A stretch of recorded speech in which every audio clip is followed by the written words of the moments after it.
नमस्कार हरि प्रेमियों, आपका हमारे YouTube चैनल में स्वागत है। हरि प्रेमियों, कैसे हैं आप? उम्मीद है आप सब अच्छे होंगे। आइए आज का प्रसंग शुरू करते हैं। आज का प्रसंग है निर्जला एकादशी 2024 कब है। हरि प्रेमियों, जानिए शुभ मुहूर्त, तारीख और इसका महत्व क्या है। हरि प्रेमियों, इससे पहले अगर आप हमारे चैनल पर नए हैं तो प्लीज़ चैनल को सब्सक्राइब ज़रूर कर लीजिए और बेल आइकॉन को ज़रूर दबा लीजिए ताकि आप तक हमारे सारे नोटिफिकेशन पहुंच सके। हरि प्रेमियों, आइए जानते हैं निर्जला एकादशी कब है।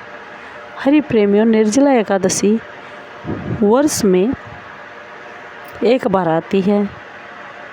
इस दिन पानी भी नहीं पिया जाता। निर्जला एकादशी का व्रत सभी एकादशियों में सबसे मुश्किल व्रत माना जाता है।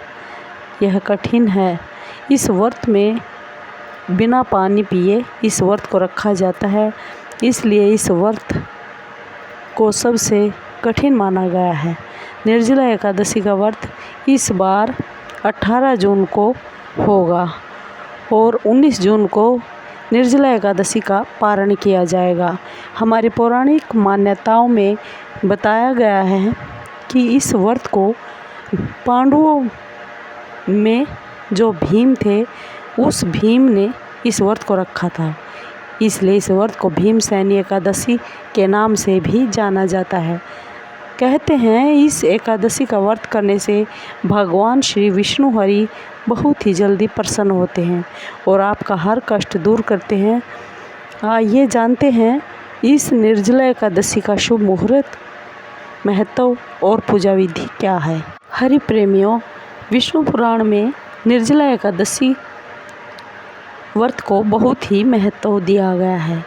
माना जाता है कि निर्जला एकादशी का व्रत करने से सब एकादशियों का व्रत करने का फल मिलता है और बताया जाता है कि 5 पांडवों में से एक भीम ने इस निर्जला एकादशी का व्रत बिना पानी पिए किया था, जो भगवान विष्णु को प्रिय है, इसलिए उन्हें मोक्ष और लंबी आयु की प्राप्ति हुई थी।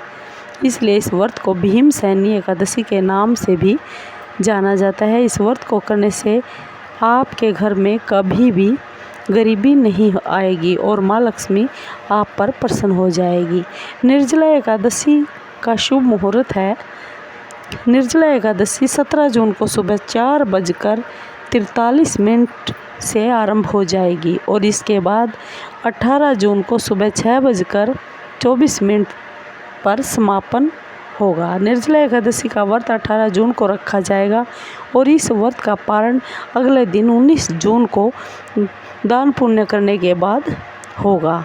निर्जला एकादशी की पूजा विधि है वह इस प्रकार है।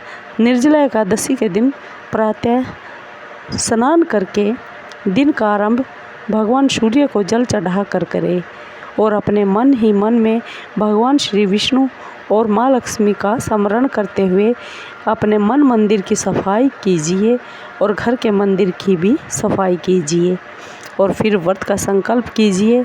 लकड़ी की एक चौकी ले लीजिए, उस पर पीला कपड़ा बिछाकर भगवान विष्णु और माँ लक्ष्मी की मूर्ति को स्थापित कर लीजिए। मूर्ति को गंगा जल से स्नान करवाइए और उसके बाद भोग आरती के बाद विधि विधान से पूजा कीजिए। भगवान को पीले फल और फूल बहुत ही प्रसन्न करते हैं। पीले अक्षत और माँ लक्ष्मी को खीर का भोग लगाइए। भगवान श्री विष्णु के आगे विष्णु सहस्त्रनाम और विष्णु चालीसा का पाठ कीजिए और फिर पूरे दिन श्रद्धा और भक्ति भाव से भगवान विष्णु का व्रत कीजिए और पूजा पाठ में मन लगाइए। हरि प्रेमियों, आपको ये जानकारी कैसी लगी? अगर आपको ये जानकारी अच्छी लगी हो तो प्लीज़ चैनल को लाइक कीजिए, शेयर कीजिए, सब्सक्राइब कीजिए और कमेंट ज़रूर कीजिए। धन्यवाद। जय श्री विष्णु हरि।